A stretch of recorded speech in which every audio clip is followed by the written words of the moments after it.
आज अपना चैप्टर है एंटी पार्किंसनियन ड्रग्स। जो ड्रग्स अपन पार्किंसन डिजीज़ के अंदर सिम्टम्स कम करने के लिए यूज़ करते हैं या पार्किंसन डिजीज़ के अंदर इम्प्रूवमेंट लाने के लिए या पार्किंसन डिजीज़ के जो कॉम्प्लिकेशन है मैनिफेस्टेशंस है उनको कम करने के लिए जो ड्रग्स यूज़ करते हैं वो होती है अपनी एंटी पार्किंसनियन ड्रग्स। तो सबसे पहले आगे पार्किंसनिज्म होता क्या है। It is an extra pyramidal motor disorder characterized by rigidity, tremor and bradykinesia. Rigidity मतलब जो मसल्स ग्रुप है वो एकदम टाइट हो जाती है तो उसको बोलते हैं रिजिडिटी। ट्रेमर आते हैं, इनवॉल्यूंटरी बॉडी के अंदर मूवमेंट आते हैं, उनको ट्रेमर बोलते हैं अपन। ब्रेडिकाइनेशिया, स्लोनेस ऑफ मूवमेंट, मूवमेंट क्या हो जाते हैं, स्लो हो जाते हैं पेशेंट के, उसको बोलते हैं ब्रेडिकाइनेशिया। विथ सेकेंडरी मैनिफेस्टेशन, ये आपके मेनली तीन कार्डिनल फीचर्स होते हैं, ब्रेडिकानेशिया, ट्रेमर एंड रिजिडिटी। उसके बाद सेकेंडरी मैनिफेस्टेशन आते हैं इसके अंदर। डिफेक्टिव पोस्चर, पोस्चर डिफेक्ट हो जाता है पेशेंट, फॉरवर्ड स्टूप पोस्चर हो जाता है। गेट, गेट डिस्टर्ब हो जाता है इसका, फेस्टिनेटिंग गेट हो जाता है। पेशेंट शॉर्ट स्टेप रखता है और जल्दी जल्दी चलता है, स्पीड से चलता है। मास्क लाइक फेस, उसके कोई एक्सप्रेशन लाइक फेस हो जाता है। एक्सप्रेशन के लिए जो मसल्स रिस्पॉन्सिबल होती है वो मसल्स अच्छे से जो आपका एक्सप्रेशन नहीं कर पाती है तो उसको बोलते हैं mask like face. Sialorrhoea, excessive drooling of the saliva, उसको बोलते हैं sialorrhoea. It occurs due to deficiency dopamine, ये क्यों होता है, मेनली डोपामिन की कमी हो जाती है। स्ट्राइटम जो कि बेजल गैंग्लिया का एक पार्ट होता है स्ट्राइटम, उसके अंदर डोपामिन की डेफिशिएंसी होने की वजह से क्या होता है, मसल टोन एंड कोऑर्डिनेशन पे कंट्रोल नहीं रहता है और मसल टोन और कोऑर्डिनेशन मसल टोन बहुत ज़्यादा बढ़ जाती है जिसकी वजह से रिजिडिटी और ट्रेमर फील होते हैं पेशेंट को। An imbalance between dopaminergic, dopaminergic क्या होता है, ये जो मसल्स के जो टोन वगैरह है उसको क्या करता है, इनिबिट करके रखने का काम करता है, जबकि जो कोलिनर्जिक होता है वो उसको बढ़ाने का काम करता है। तो इन दोनों के बीच में यदि इम्बेलेंस हो जाता है तो उसकी वजह से क्या होता है, अपना मोटार डिफेक्ट होता है और पार्किंसन टाइप की सिम्टम्स होते हैं पेशेंट को। या तो कोलिनर्जिक बहुत ज़्यादा बढ़ जाए या डोपामिनर्जिक कम हो जाए, तो उसकी वजह आपका डोपामिन क्या होता है, कम करता है, कोलिनर्जिक बढ़ाता है। तो डोपामिनर्जिक कम हो गया तो जो बढ़ाने वाला बढ़ जाता है, मतलब जो टोन बढ़ाता है वो बढ़ गया, कोलिनर्जिक बढ़ गया, तो उसकी वजह से क्या होता है, आपकी पार्किंसन शो होता है पेशेंट को। क्लासिफिकेशन, सबसे पहले आते हैं drug affecting brain dopaminergic system. वो ड्रग जो या तो डोपामिन को इंक्रीज करती हो या तो वो देते हैं अपन, या वो ड्रग जो एंटी कोलिनर्जिक प्रॉपर्टी रखती हो, मतलब जो कोलिनर्जिक इफेक्ट को कम करती हो। भाई दो टाइप से होती है डिजीज, या तो कोलिनर्जिक बढ़ जाए या डोपामिन कम हो जाए, तो उसके लिए या तो डोपामिन दे दो बाहर से या कोलिनर्जिक जो इफेक्ट है उसको कम कर दो। तो सबसे पहले वो ड्रग तो डोपामिनर्जिक सिस्टम पे एक्ट करती है, डोपामिन को बढ़ाती है, उसके अंदर आती है सबसे पहले डोपामिन प्रीकर्सर जिसके अंदर लीवोडोपा आती है। पेरिफेरल डिकार्बोक्सिलेज इनिबिटर जिसके अंदर आती है कार्बिडोपा, बेंसरजाइड। नेक्स्ट आती है अपनी डोपामिनर्जिक एगोनिस्ट जिसके अंदर ब्रोमोक्रिप्टिन आती है, रोपिनिरोल आती है, प्रेमीपेक्सोल आती है।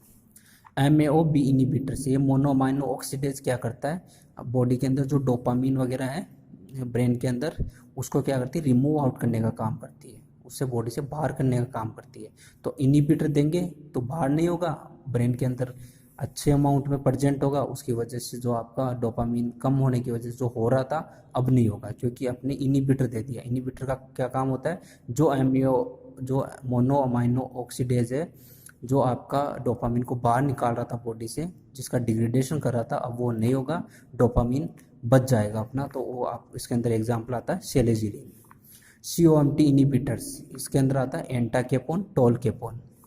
Dopamine facilitator amantadine, drug affecting brain cholinergic system. अब वो ड्रग जिसमें कोलिनर्जिक सिस्टम को एक्टिवेट कम कर दो, या तो अपन को पता है कि डोपामिन कम हो रहा है तो उससे तो बाहर से डोपामिन दे दो, या फिर जो कोलिनर्जिक अंदर हाइपर एक्टिव हो रहा है उसको कम कर दो, तो एंटी कोलिनर्जिक देंगे क्योंकि वो कोलिनर्जिक के इफेक्ट को कम करता है। जिसके अंदर आती है आपकी सेंट्रल एंटी कोलिनर्जिक के अंदर आती है ट्राईहेक्सिफेनिडिल, प्रोसाइक्लिडिन और बाइपेरिडिन। एंटीस्टामिनिक प्रॉपर्टी होती है वो होती है ऑर्फेनेड्रिन और प्रोमेथाजिन।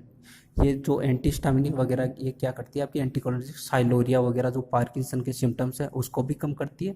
साथ में ये ACH की जो हाइपर एक्टिविटी है उसको भी कम करती है। ACH क्या है, यहाँ पे कोलिनर्जिक सिस्टम है, उसकी एक्टिविटी को भी ये कम करती है। तो उसकी वजह से अपने आप ही पार्किंसन के अंदर सिम्टोमेटिक रिलीफ मिल जाते हैं पेशेंट को। सबसे पहले आता है लीवोडोपा। जो लीवोडोपा होती है ये जो स्पेसिफिक साइलेटरी इफेक्ट इन ये Parkinson disease, it is inactive by itself. ये एज ए लीवोडोपा इनएक्टिव होती है। ये क्या करती है, पहले बॉडी के अंदर जाती है और प्रीकर्सर होती है और उसके बाद में ये डोपामिन के अंदर कन्वर्ट होती है, फिर डोपामिन आपका एक्ट करता है। इसके फार्मेकोलॉजिकल एक्शन की बात करते हैं। सबसे पहले CNS के ऊपर लीवोडोपा की वजह से क्या होता है, सिम्टोमेटिक इंप्रूवमेंट्स होते हैं पार्किंसन पेशेंट के अंदर, जिसके अंदर हाइपोकाइनेसिया, रिजिडिटी और ट्रेमर उसका रिजोल्व होता है, मतलब वो ट्रीट आउट होता है अपना। हाइपोकाइनेसिया वाली कंडीशन पेशेंट की वो ट्रीट होती है, रिजिडिटी कम होती है, ट्रेमर कम होते हैं इस ड्रग्स के थ्रू। इसके अलावा secondary symptoms posture, gait, hand writing, speech, facial expression, mood, self care, ये भी उसके अंदर भी धीरे धीरे वो भी नॉर्मल होने लग जाते हैं। कार्डियोवेस्कुलर सिस्टम के ऊपर जो लीवोडोपा होती है, पहले आपको पता है डोपामिन के अंदर कन्वर्ट होती है, डोपामिन फिर टैकीकार्डिया करवा सकता है। इसकी वजह से पोस्चरल हाइपोटेंशन भी हो सकता है आपके लीवोडोपा की वजह से।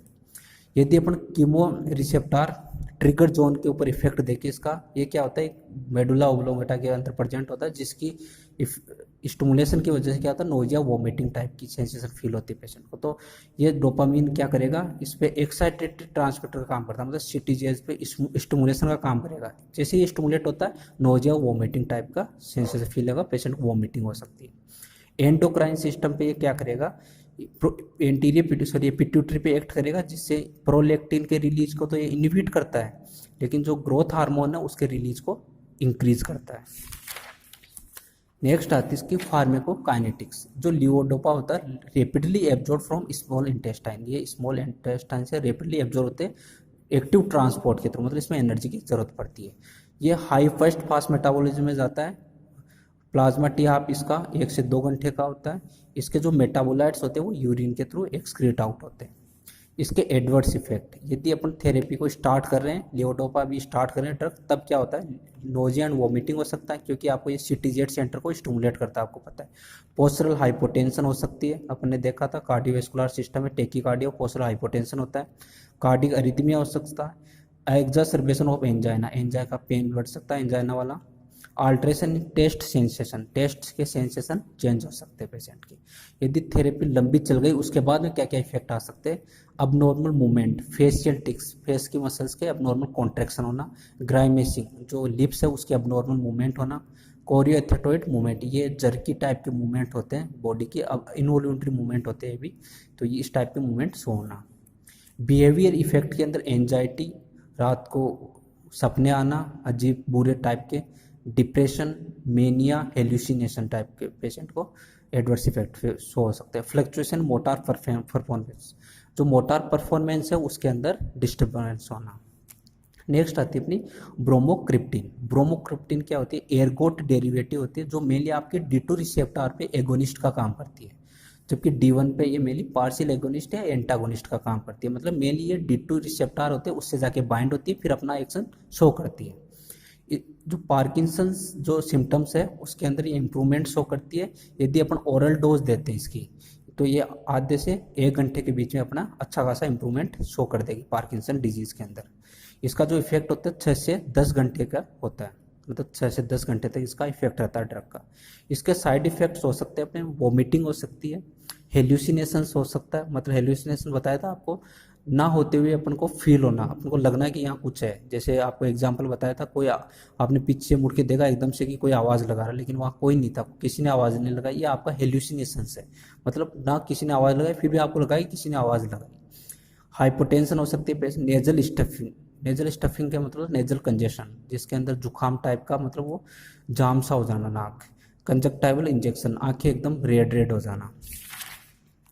नेक्स्ट आती है अपनी सेलेजिलिन। सेलेजिलिन क्या होती है, सिलेक्टिव MAO-B इनहिबिटर्स होती है। MAO का मतलब आपको बताया था, मोनोअमाइनो ऑक्सीडेज क्या करता है, डोपामिन को कम करने का काम करता है, डोपामिन को रिमूव आउट करने का काम करता है। यहाँ पे अपन को डोपामिन को बचाना है, क्योंकि पहले ही कम हो रहा है और ज़्यादा कम होगा तो पार्किंसन हो जाएगी।